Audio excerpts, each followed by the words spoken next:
자, 인사합시다. 민규야. 네, 반갑습니다. 날씨가 되게 추워요, 그죠? 엄청 추운데 이런 날은 그냥 배 쭉 깔고 그냥 집에서 만화책 보는 참 좋은데, 그죠? 교재는 아마 다음 주에 나올 것 같아서 오늘 하고 다음 주까지만 이제 요 유인물로 하고요. 그래서 다다음 주에 아마 책이 나올 것 같습니다. 자, 오늘 이제 배부한 거 보죠. 이제 5절인데, 제목이 이제 조세와 일반 채권과의 관계라고 돼 있는데, 그게 이제 고대인 거기부터 넘겨보시면, 어디까지냐면, 지금 유인물로 그 페이지가 아마 3초까지 아마 나올 건데요.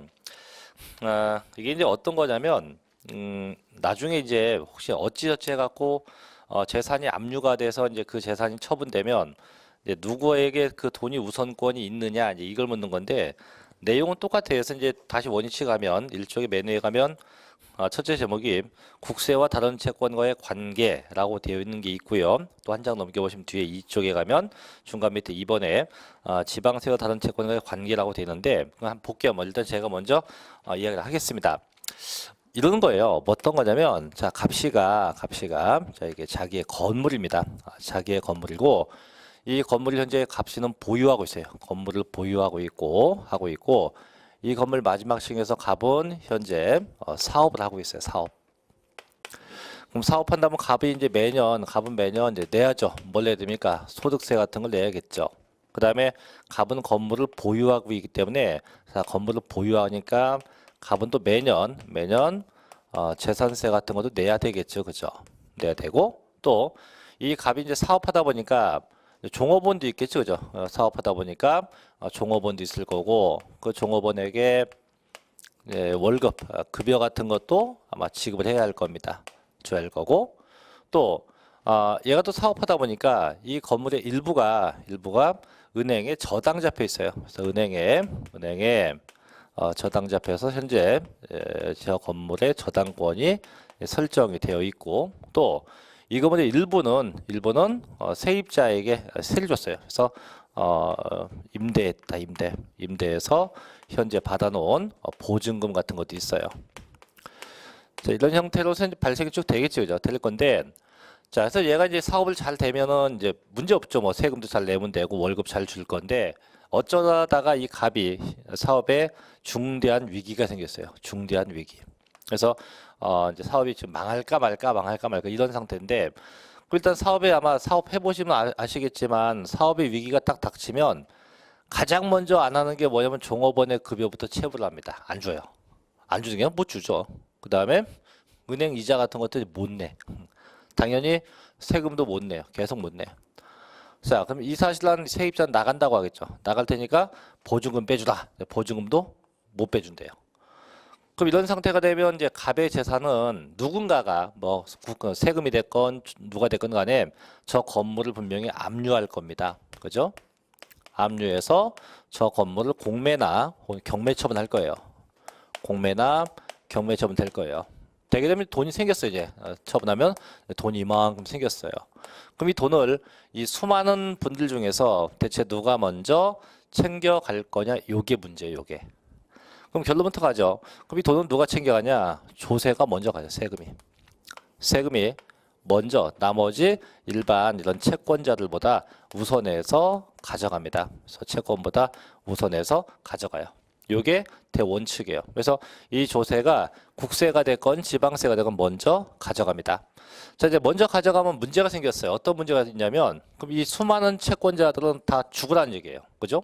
뭐 종업원들 어떻게 월급이 생명인데 월급도 몇 개월치씩 못 받고 또 세입자도 보증금이 생명인데 못 받고 은행은 뭐 이자는 고사하고 원리금 다 까먹잖아요. 그죠? 그래서 이렇게 채권자가 이제 보호를 못 받으니까 예외를 두자. 어떻게? 조세가 원칙이긴 하지만 다만 일부 채권에 대해선 이 채권이 조세보다 우선할 수 있게 하자. 왜? 채권자를 보호해야 되니까. 그래서 이게 예외인데요. 그럼 볼게요. 다시 1쪽 갑니다. 7번. 제목이 이제 국세 우선권 돼 있죠. 자, 첫째. 국세나 가산금, 체납처분 및 다른 공과금이나 그 밖에 채권보다 우선해서 징수한다. 해서 뭐 국세가 일단 조세가 채권보다 우선이 돼요. 다음 밑에 박스 밑에 2번 봅니다. 자, 국세우선권이 예외돼 있죠. 자, 다음에 해당하는 공과금이나 그 밖의 채권에 대해선 국세우선권을 적용하지 않는다. 즉 그 얘기는 뭐냐면 채권이 조세보다 더 우선될 수 있다는 거죠. 그래서 첫째 1번 보니까 자, 선집행 지방세나 공과금이나 그 밖의 체납촌비인데 그래서 첫째가 선집행 지방세예요. 선집행 지방세. 이건 어떤 거냐면 이거는 국세하고 지방세하고 둘 다 이제 맞닥뜨린 경우예요. 그래서 저 친구가 못 내서 못 낸 세금이 국세, 지방세가 다 있다 했을 때 국세가 먼저 압류했냐, 지방세가 먼저 압류했냐. 그래서 이건 지금 이제 선집행은 지방세가 먼저 압류한 경우, 이 경우는 이게 국세라고 하면 국세보다 우선된다는 얘기예요. 또 반대로 얘가 지방세인데 자 누가 더 먼저 압류했다? 국세가 먼저 압류하면 일단 국세가 더 우선되기도 합니다. 그래서 이건 세금하고 세금이 싸운 경우고 자 두 번째 이손입니다. 자 뭐가 나옵니까? 공익비용에서 둘째가 공익비용이 나오고 자 셋째가 뭐가 나옵니까? 셋째가 이제 담보채권인데 이 담보채권이라는 얘기는 크게 두 가지만 생각하면 돼요. 그래서 뭐가냐면 저당권하고 뭐 전세권 같은 겁니다. 저당권, 전세권 이런 경우들. 자 넘겨보면 네 번째도 있어요. 네 번째는 보증금이에요. 보증금.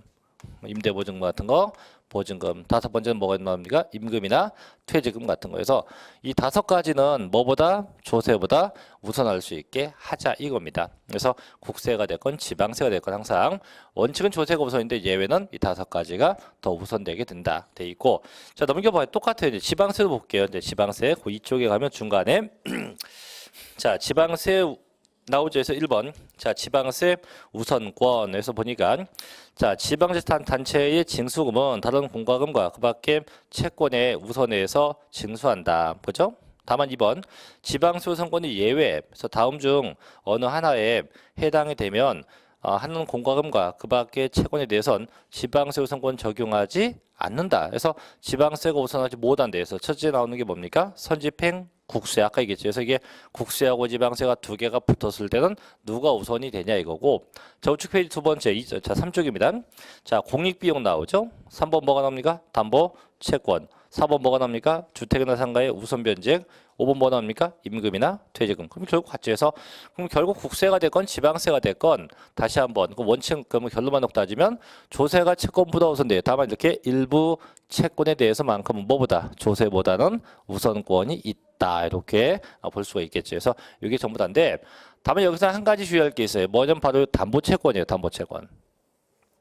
그럼 담보채권인데 이 담보채권은 분명히 보다시피 조세보다 이 채권이 우선돼요. 다만 알다 이제 민법서도 배우겠지만 이 저당권이나 전세권이 조세보다 우선되려면 조건이 있어요. 어떤 조건이냐면 조세보다 먼저 이미 설정이 돼야 돼요. 즉 조세가 발생이 되면 조세가 나온 다음에 혹은 체납한 다음에 그 다음에 전세권이 설정되면 안 돼요. 그건 안 되고 조세보다 일찌감치 앞서서 전세권이 설정된다든가 조세보다 앞서서 저당권이 설정되어야 돼요. 그래서 조세가 발생되기 전에.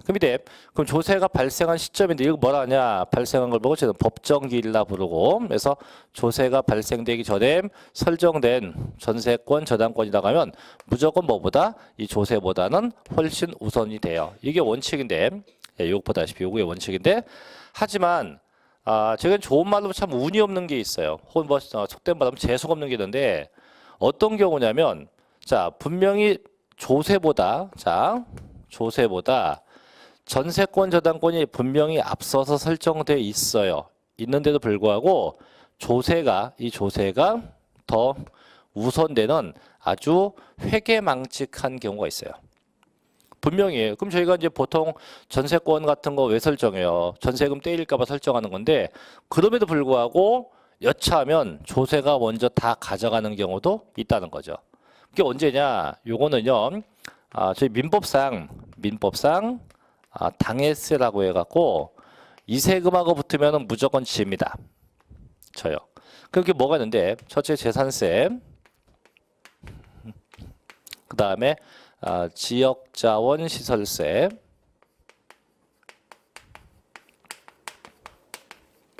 그 다음에 종합부동산세,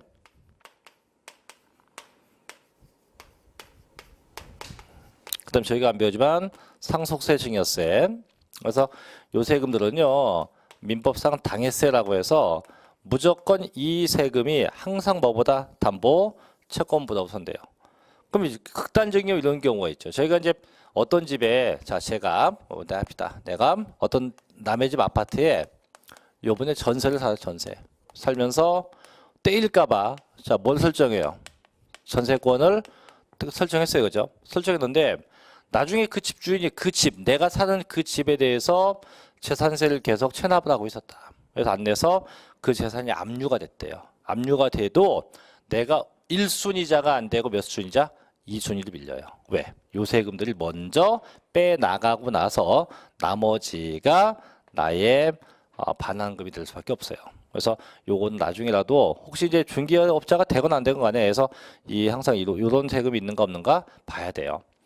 그래서 저희가 이제 은행에서 뭐 대출을 받는다 아니면 뭐 한다 했을 때 꼭 요구하는 게 있어요. 그게 뭐냐면 이제 조세 완납 증명서입니다. 그걸 왜 떼오라고 하냐면 이런 세금들이 체납된 게 있는가 없는가 확인하기 위해서예요. 그래서 반드시 그럼 원칙은 다시 갑시다.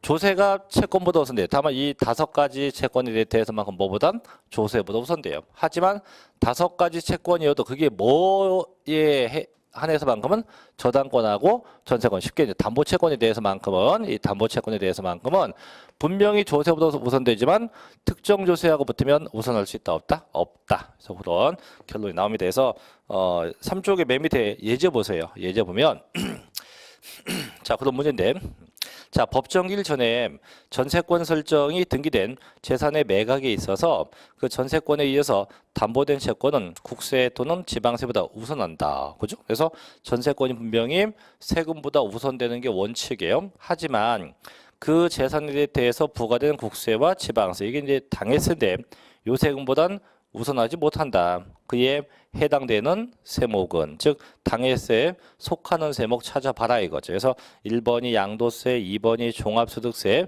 3번 나왔네 뭐 종합부동산세에서 그 세금은 우선할 수 있다 없다? 없다. 그렇게 정리가 되면 됩니다. 그래서 그럼 지금 그 얘기가 어디 나오냐? 이제 다시 앞 페이지 가볼게요. 자 다시 1쪽인데 자 1쪽 맨 밑에 자 3번 담보채권입니다. 보셔요. 자 국세 법정기일 전에 전세권, 질권, 저당권 설정을 등기하거나 등록한 사실을 대통령령으로 정하는 바에 의해서 증명된 재산 매각을 할 때 그 매각 금액 중에서 국세, 가산금 또는 밑에 있죠. 을 징수할 경우 그 전세권, 질권, 저당권에서 담보된 채권은 국세나 가산금보다 우선 변제된다. 그죠? 자 이게 원칙인데 다만 다음에 해당하는 재산에 대해서 부과된 국세와 가산금은 설정 순서에 관계없이 뭐보다 담보 채권보다 조세가 더 우선된대요. 그래서 박스에 보니까 상속세, 증여세, 종합부동산세 이런 것들 그래서 나와 있고 또 넘겨볼게요. 다 넘겨서 이제 3쪽에 메뉴 3번 자 담보채권입니다. 담보채권인데 역시 이것도 보면 뭐 전세권 저당권이 우선된다 쭉 돼 있을 건데 그 3번의 본문에 하나 둘셋넷 5번째 줄 끝에 가요. 끝에 다만 다음에 해당하는 재산에 대해서 부과된 지방세와 가산금은 마찬가지입니다. 설정 순세 관계없이 항상 뭐가 담보 채권보다 조세가 우선된대요. 그래서 보니까 재산세, 또 재산세에 붙는 지방교육세, 또 특자 지역자원 시설세, 또 뭐 있습니까? 자동차세. 그래서 이런 세금들은 역시 뭐보다 앞에 있는 담보채권보다 우선되는 특성이 있다. 그럼 결국은 얘만 기억하면 돼요. 그래서 민법상 당일세가 뭐인지에서 재산세, 지역자원시설세, 종합부동산세, 상속세, 증여세는 항상 뭐보다 담보 채권보다 우선된다는 것만 기억하시면 됩니다. 쉽죠? 뭐 대답을 안 하십니까? 뭐 뻘쭘하게. 자 넘어갑시다. 넘어가서 이제 4쪽 갈게요. 4쪽에 7번 갑니다. 서류에 송달로 가볼게요.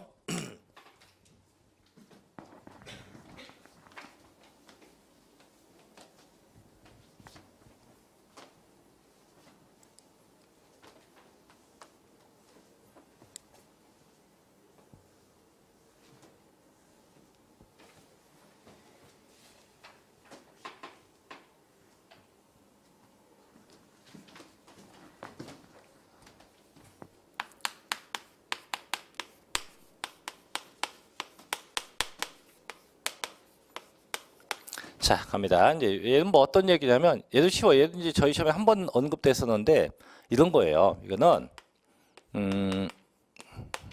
과세관청이요. 쉽게 이제 국가나 지방이죠. 국가나 지방이 그 세금 낼 자를 뭐라 하냐? 납세 의무자죠. 그래서 세금 낼 자. 이 납세 의무자에게 이 세금에 관련된 문서입니다. 세금과 관련된 문서.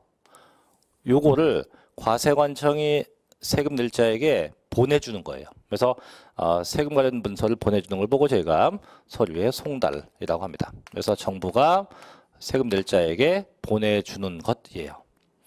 그럼 이때 이 보내는 방법에는 종류가 크게 세 가지가 있어요. 세 가지인데 첫째는 뭐가 있냐면 교부 송달이라는 게 있고요. 교부 송달.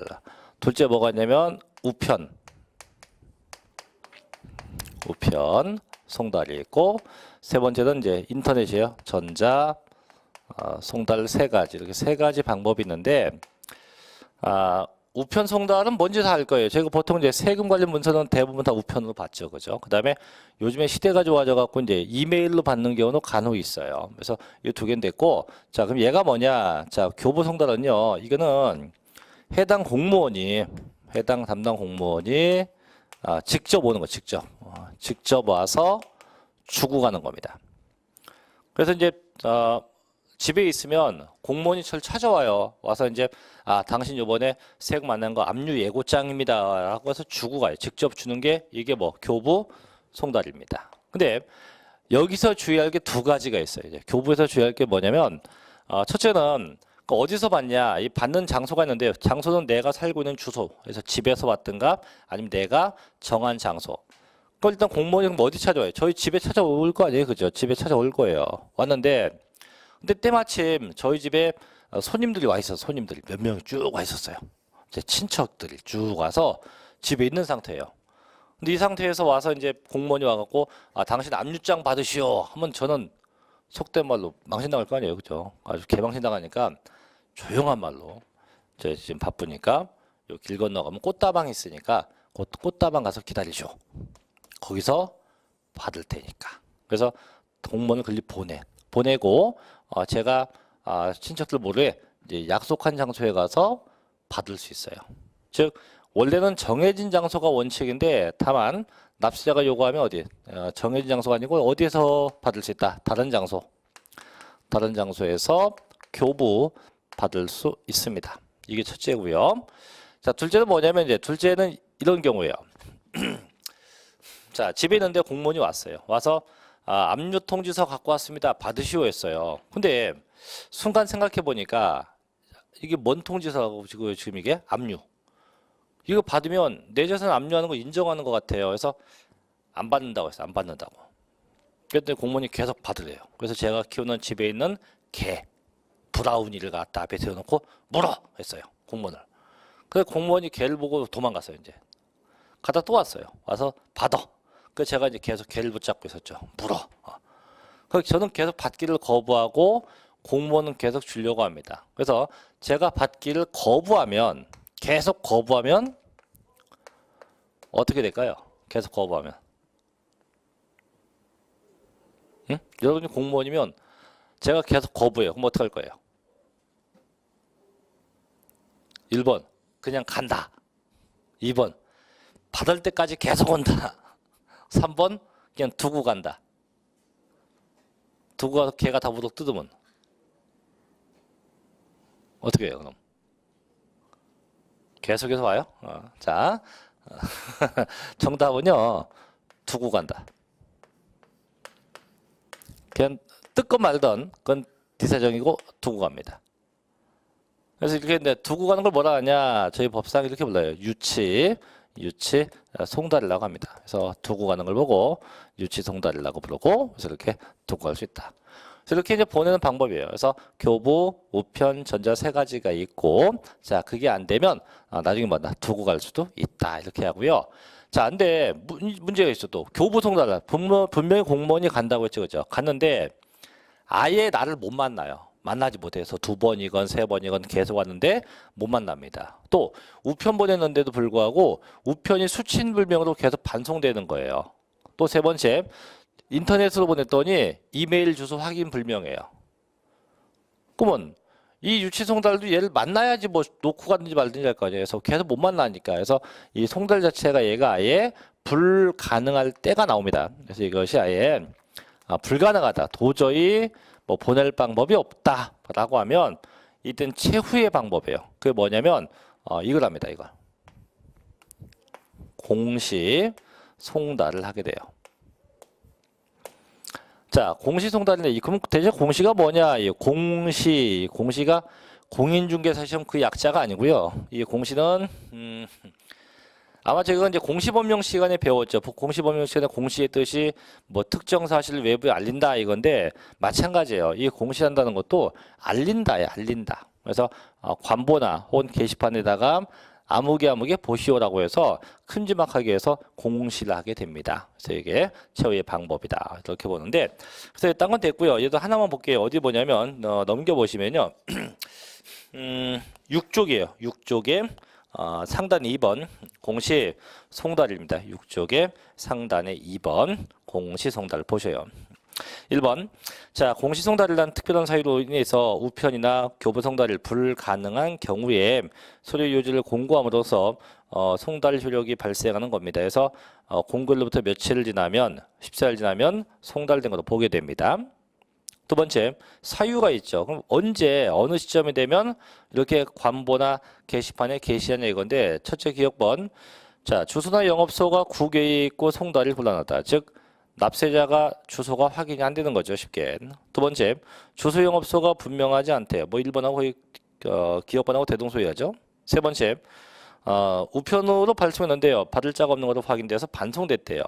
네 번째, 세무 공무원이 2번 이상 방문했는데 만나지 못했답니다. 그래서 그렇게 넷 중에 한 가지가 되면 뭐 한답니까?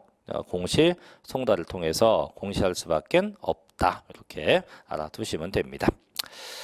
선생님 밑에 예제 보세요. 이제 24회 때 나왔었던 문제인데 봅니다.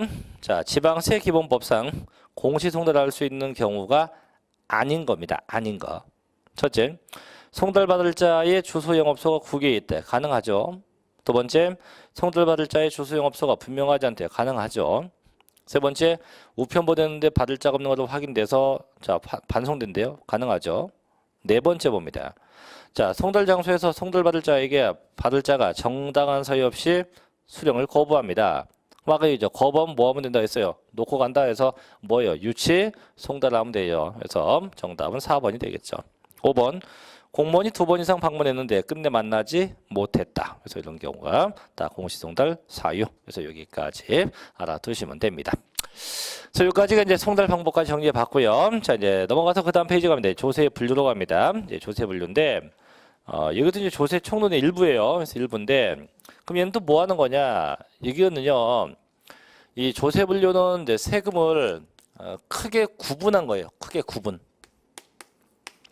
그래서 얘는 세금 어떤 형태별로 구분한 거예요. 구분. 그 어떤 게 있냐 볼게요. 자, 첫째 1번입니다. 자, 제목이 이제 과세주체에 의한 분류인데 이거 지난주 얘기했죠. 과세주체 이게 대체 누가 세금을 걷어갈 거냐. 그래서 국가에서 걷으면 무슨 세? 국세가 되고 지방에서 걷는다 뭐가 됩니까? 지방세에서 항상 모든 세금은 국세와 지방세 둘로 구분해요. 그래서 이제 국세 보니까 밑에 있네. 국가가 부과하는 조세. 자, 그 다음 2번 지방세 누가 뭐예요? 지방자치단체가 부과하는 조세. 이게 뭔 세? 지방세. 이게 다요. 그래서 세금은 항상 국가나 지방에서 부과하지 그 외에는 절대 세금을 부과할 수 없대요. 그래서 넘겨보시면 자, 세금의 종류가 써 있어요. 이제 보면 국세와 지방세에서 자, 세금의 종류가 쭉 아마 명시되어 있는 걸 볼 수가 있을 겁니다. 있어요? 예, 그 표 외우지 마세요. 그냥 그런 게 있다라고 보고 다만 굳이 한번 얘기하면 지방세인데 지난번도 얘기했지만 어차피 국세는 중앙정부가 세금을 다 가져가요.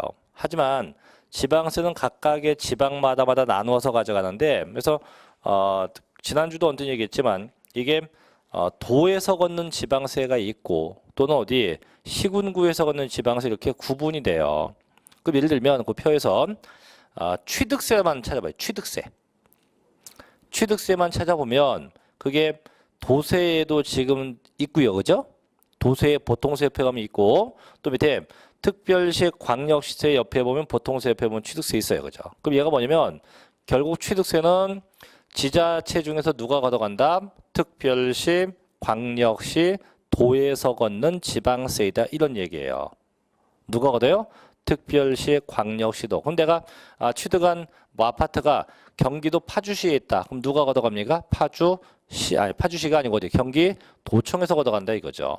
그럼 내가 취득한 뭐 아파트가 서울특별시 강남구에 있었다. 그럼 누가 걷어갑니까? 서울특별시에서 걷어간다 이런 얘기예요. 그래서 항상 특별시, 광역시, 도가 걷어가요. 두 번째, 그럼 이번에는 재산세 봐요. 재산세가 어디 있어요? 재산세가 보니까 시군세라는 거 옆에 보니까 있고 또 밑에 어디? 구세.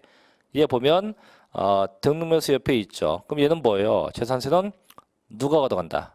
시군구. 그래서 얘는 해당 재산이 있는 시군구에서 걷어갑니다. 그래서 이렇게 해서 항상 국세와 지방세 구분하고 특히 지방세만 뭐 그 정도 한번 생각하시면 됩니다. 자, 이제 두 번째로 가죠. 이제 과세 목적에 의한 분류인데요. 이거는 지난주에 정부가 세금을 걷어간다 했죠. 왜 걷어갑니까? 국가나 지방이 재정 수입에 확충하려고 세금을 걷어가요. 그죠? 걷어와요. 그러니까 엄청나게 세금이 거쳤어요. 그럼 거쳤으면 어떻게 써야겠죠? 이 세금 이제 여기저기 사용해야 돼,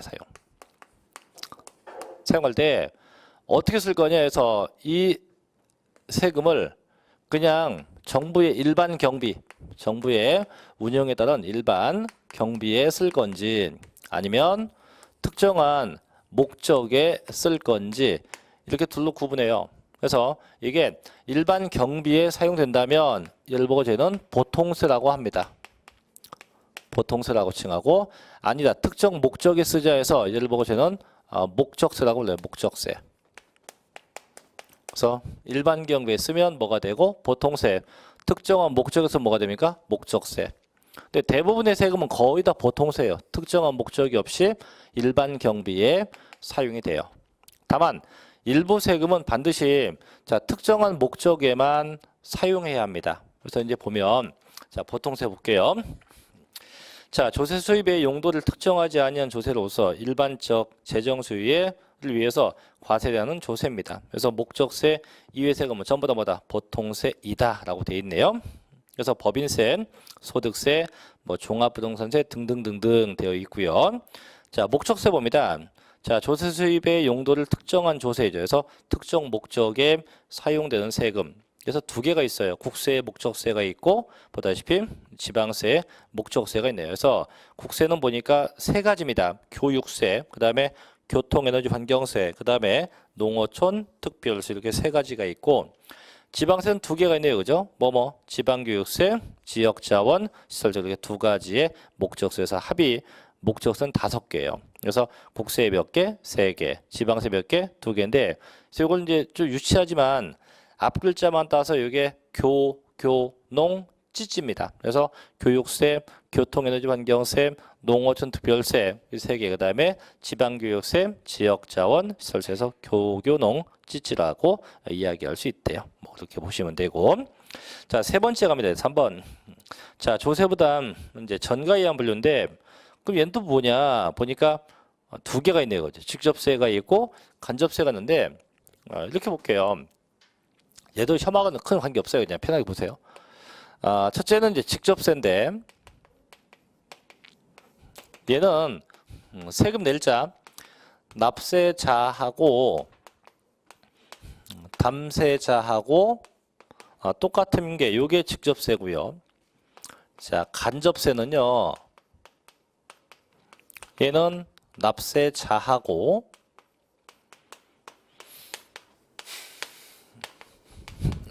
담세자하고 똑같지가 않대요. 그럼 결론부터 얘기하면 대부분의 세금은 거의 다 직접세가 많아요. 대부분 다입니다. 다만 일부 세금, 대표적인 주세, 또 인지세 같은 건데 이렇게 일부 세금은 간접세가 돼요. 자, 그럼 대체 납세자는 뭐고 담세자가 뭐냐 이건데, 납세자는 세금 내는 자입니다. 세금 내는 자. 세금 내는 자고, 담세자는 뭐냐? 돈 내는 자. 그래서 세금 내는 자와 돈 내는 자가 같다고 하면 이게 뭐가 되고? 직접세. 같지 않다. 그럼 뭐가 됩니까? 간접세. 그럼 뭐 이런 거예요. 어떤 거냐면, 자, 보세요. 자, 갑이 요번에 아파트를 취득했대요. 아파트 취득. 자, 취득하면 무슨 세를 내야 됩니까? 당연히 취득세 내야겠죠, 그죠? 자, 그럼 요 세금은 대체 누가 내야 될까? 당연히 갑이 내야겠죠. 왜? 취득한 애가 갑이니까 갑이 세금 내야 돼. 그럼 얘는 뭐가 돼요? 납세자가 됩니다. 자, 이제 갑이 세금 내야 돼요. 그럼 갑이 세금 내려고 했더니 돈이 아깝네? 그래서 제가 갑이에요. 그래서 제가 내야 하는데 돈이 아까워서 이 앞에 있는 언니한테 내 세금 좀 내줘요. 했어요. 내줄까요? 안 내줘요? 좀 섭섭하네? 안 내준대요. 왜? 그 저분은 그거지. 야, 네 건 네가 내야지. 그래서 갑이 아까워도 자기 돈 갖고 내요. 자기 돈 갖고. 그럼 갑은 세금 낼 자면서 자기 돈 갖고 내죠, 그죠? 그럼 결국은 취득세라는 이 세금은 세금 내는 자하고 돈 낸 자하고 똑같으니까 뭐가 됩니까? 직접세가 되는 거예요. 하지만 똑같지 않은 게 있어요. 대표적인 게 주세 같은 건데, 주세인데 볼게요. 주세는 이런 거죠. 이따 수업 끝나고 이제 오늘 왠지 날씨도 춥고 기분도 꿀꿀해서 이따 수업 끝나고 맥주를 한 병 사 마셔요. 맥주. 맥주 한 병 사 마셔요. 그래서 돈 줘야죠. 얼마? 1,000원. 맥주가 1,000원 맞나요? 사 먹어본 적이 없어갖고. 이건 맥주를 사 먹어 1,000원 사 먹어요. 근데 그럼 이 1,000원을 보면 저 맥주의 원가가 있겠죠. 원가가 한 600원. 그 다음에 얘도 남아야 되니까 이익도 있겠죠. 이익이 300원. 근데 대한민국은요, 이 술값 안에 전부 다 포함되어 있는 게 있어요. 주세. 주세가 저 술값 안에 다 포함되어 있어요.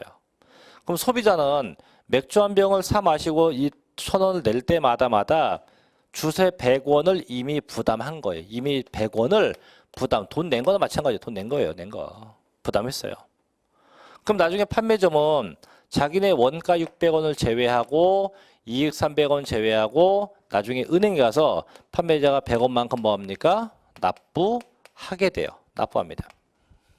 그러면 실제 갖다 낸 건 누가 냈지만 판매점이 냈지만 실제 이 돈은 누가 부담해요? 소비자가 2,000원 줄 때 이미 부담했어요.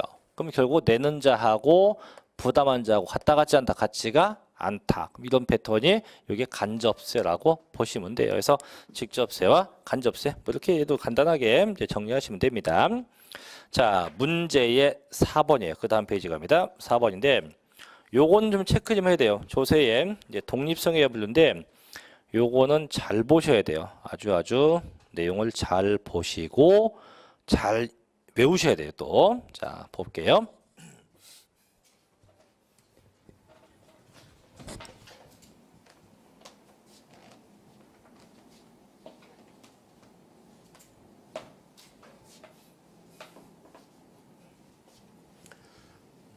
지난번에 어떤 분이 저한테 묻대요.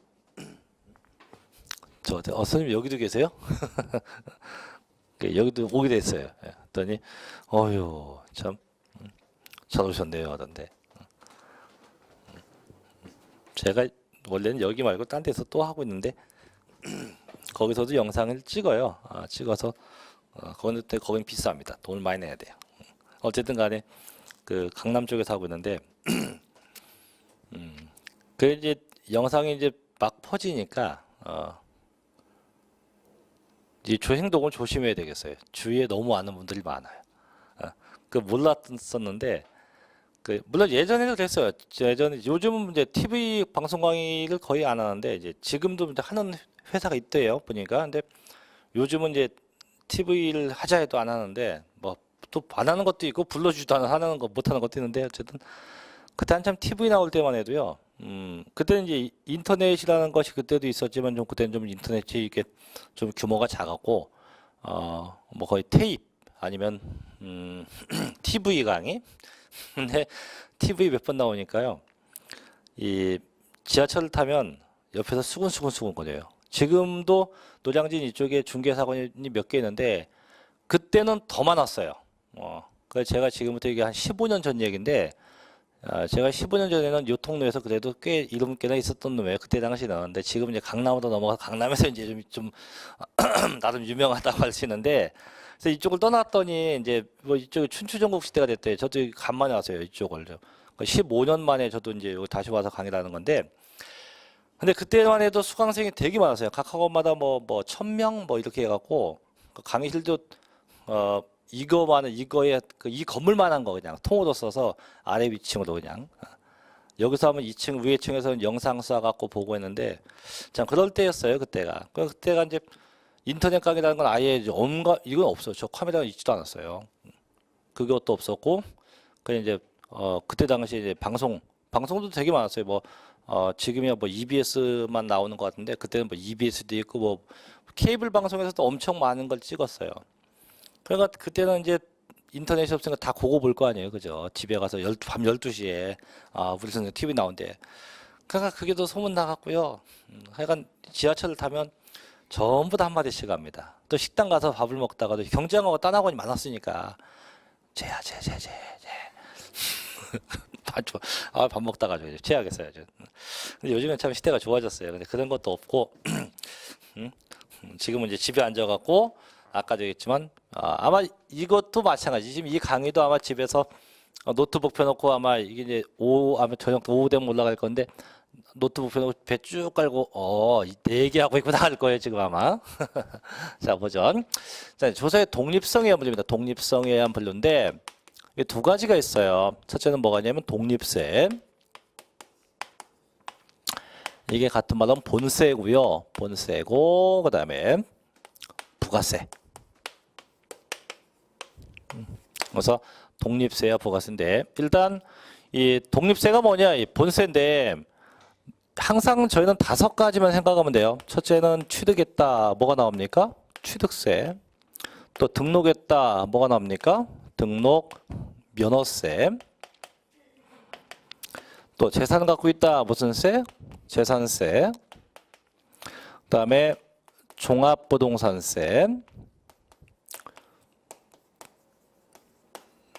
그 다음 나올 게 뭡니까? 양도소득세. 이렇게 5가지의 세금이 있죠. 자, 근데 이 세금들이 발생이 되면 얘네만 내는 게 아니고 이 세금들과 더불어서 어떤 세금이 또 발생해요. 즉, 뭔 얘기냐면 이게 본세이게 본세. 뭐 취득세가 되건 뭐가 되건 본세가 발생이 되면 요 세금에다가 이렇게 더 붙는 요 세금에다가 또 이렇게 더 붙는 추가적인 세금이 있어요. 이걸 보고 제가 뭐라 한다? 부가 더 붙는다 해서 부가세라고 합니다. 근데 이게 사회에서 그 부가가치세하고는 다른 거예요. 이 부가가치세는 얘는 물건 금액, 물품 금액에 대해서 10% 붙는 게 이건 부가가치세고 이 부가세는요 세금에다가 세금이 또 붙는 겁니다. 이게 부가세입니다. 그래서 저희가 흔한 말로 이제 혹같이 생겼다 해서 혹이다 이렇게 하는데 그래서 본세에 더 붙는 세금 이게 뭔세? 부가세예요. 그럼 대체 어떻게 붙냐? 자, 제일 중요한 건 취득세니까 이건 좀 이따 하고요. 얘부터 갑시다. 자, 등록면허세입니다. 요번에 내가 뭔가를 등기해요. 등기하면서 저 세금을 내야 돼. 내면 납부하면 그 납부하는 이 금액에 대해서 20%만큼의 요 세금이 또 붙어요. 뭐가 붙는데? 지방교육세라는 세금이 더 붙게 돼요. 지방교육세. 그럼 뭐냐면 이거예요. 자, 갑이 요번에 내야 할 등록면허세가 있었어요. 이게 100만 원이에요. 100만 원.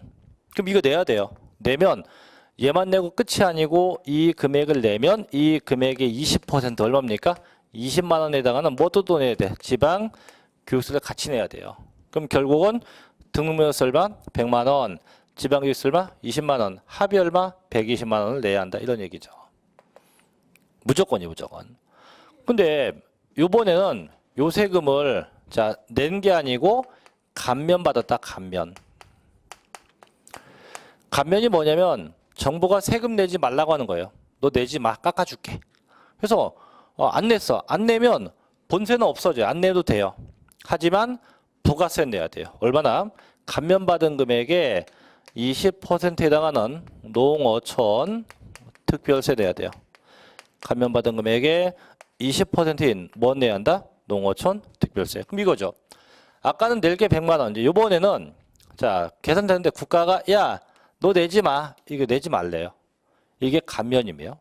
근데 그럼 본세는 안 내. 안 내지만은 뭐 내야 한다? 부가세 내라 이거죠. 면제받은 금액의 20% 얼마인데? 20만 원. 내다가는 뭐 내셔? 농어촌 특별세. 그럼 이 상태가 되면 얘는 뭐만 낸다? 농특세 20만 원만 내면 됩니다. 이렇게 가면 되고요. 자, 재산세 갑니다. 얘는요.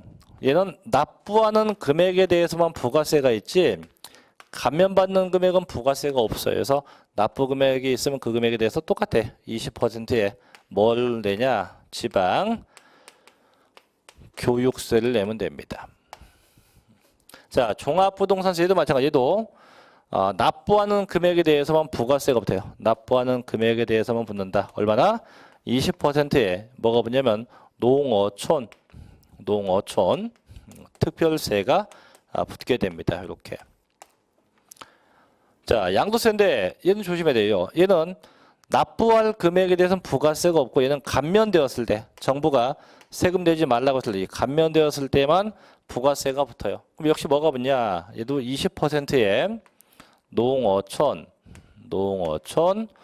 특별세가 붙게 돼요. 이렇게 붙어요. 그래서 이렇게 붙는데 일단 여기서 이제 저희가 중요한 건 뭐냐면 어떤 부가세가 붙냐? 이 부가세 종류만 기억하시면 돼요. 부가세 종류만. 왜냐면 숫자는 별 볼 게 없어요. 다 20이야, 20. 다 20이에요. 그 상상해 보세요. 상상. 어떤 상상을 하냐면 국가가 아니야. 일반인들이 자, 일반 뭐 장사꾼들이 일리 오세요. 오시면 요거는 하나에 자, 1,000원에 모시겠습니다. 그래서 막 구름대 같이 갔어요. 살라고 1,000원에. 갔더니 장사꾼이 자 1,000원인데요 200원씩 더 내세요 이거예요. 그럼 1,000원인 줄 알고 막 왔는데 갑자기 장사꾼이 1,000원인데 200원씩 더 내세요 라고 하면 한마디씩 할 거예요. 에이씨 그죠? 그래서 20%예요. 어떻게? 에이씨 해서 몇 퍼센트? 더 그 세금 본세 되는데 또 내려요 또. 그래서 다 한마디씩 하면 뭐라고? 20. 몇 퍼센트? 20. 해서 숫자는 신경 쓸 게 없어. 대신 어떤 부가세가 붙는지만 생각하면 돼요. 뭐 얘는 계산할 것도 없어요. 그냥 무조건 내는 금액이냐 감면 금액이냐 그 금액에 대해서 20% 붙죠. 자 근데 제가 왜 취득세는 중요하고 제일 마지막에 했냐면 얘는 좀 달라요. 얘는 얘네하고 좀 달라. 부가세가. 그래서 좀 뺄게요. 이 취득세는 부가세가 얘도 붙는데 똑같아요. 얘도 납부할 때 붙는 부가세가 있고요. 감면됐을 때 붙는 부가세 두 개인데 이 감면은 같아. 얘는 방법이 똑같아요. 여타세금하고 해서 농어촌 특별세가 붙어요. 농어촌 특별세가 붙어 20%가 붙는 거 이건 똑같습니다. 근데 문제는 얘예요. 납부할 때 붙는 부가세입니다. 예. 얘는 아까 얘네 같이 납부할 금액이 20%, 납부할 금액이 20% 이런 형태가 아니고 별도의 계산해야 돼. 계산. 별도의 계산을 해야 됩니다. 해야 돼요. 또 얘는 납부할 때 부가세도 하나가 붙는 게 아니고 두 개가 붙어요. 첫째 뭐가 붙냐면 농어촌 특별세라는 게 붙고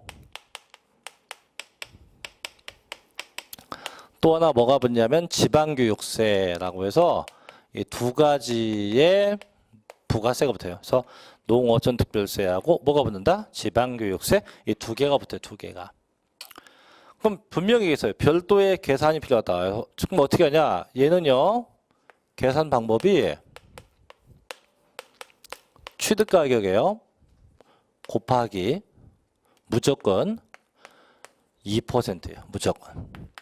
그러면 산출세액이 나오고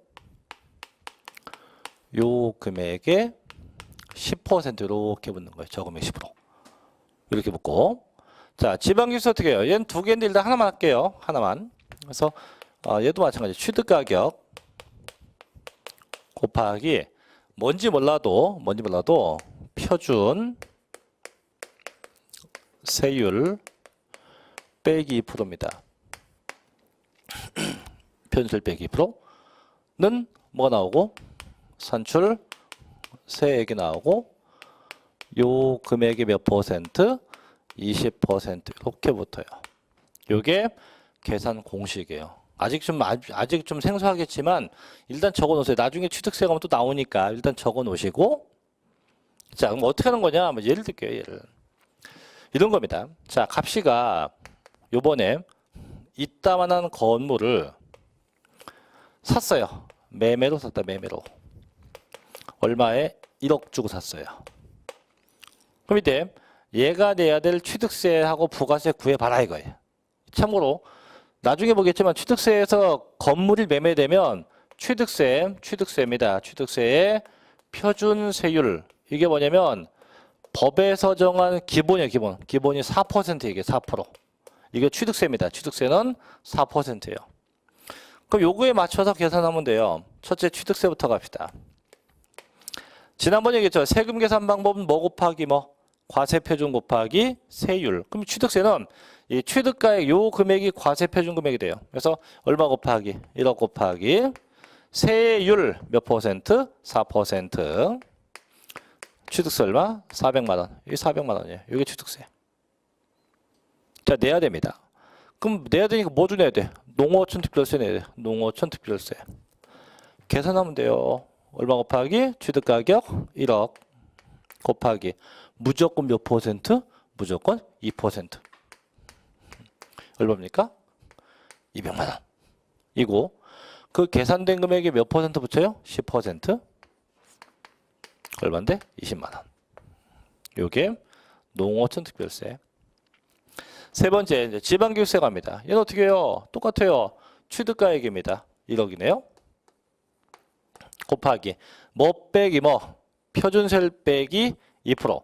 그럼 아까 취득세가 표준율이 4%였어요. 얼마 빼기 얼마? 4 빼기 1을 납니다. 그럼 그걸 2%네요. 그죠? 얼마인가요? 200만 원이고 요 금액이 몇 퍼센트? 20%에서 2는 4. 얼마? 40만 원. 그럼 결국은 취득세가 얼마입니까? 400만 원.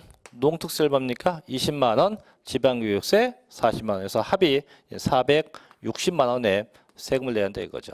이렇게 해서 계산 방법이 좀 특이합니다. 자, 보셔요. 자, 맨 4번. 자, 조세 독립세금에 물린데 1번 독립세 봅니다. 자, 다른 조세와 관계없이 독자적인 과세 대상에 존재하는 세금이에요. 그래서 부가세 외 세금은 다 독립세에 속한다. 2번 부가세 뭐죠?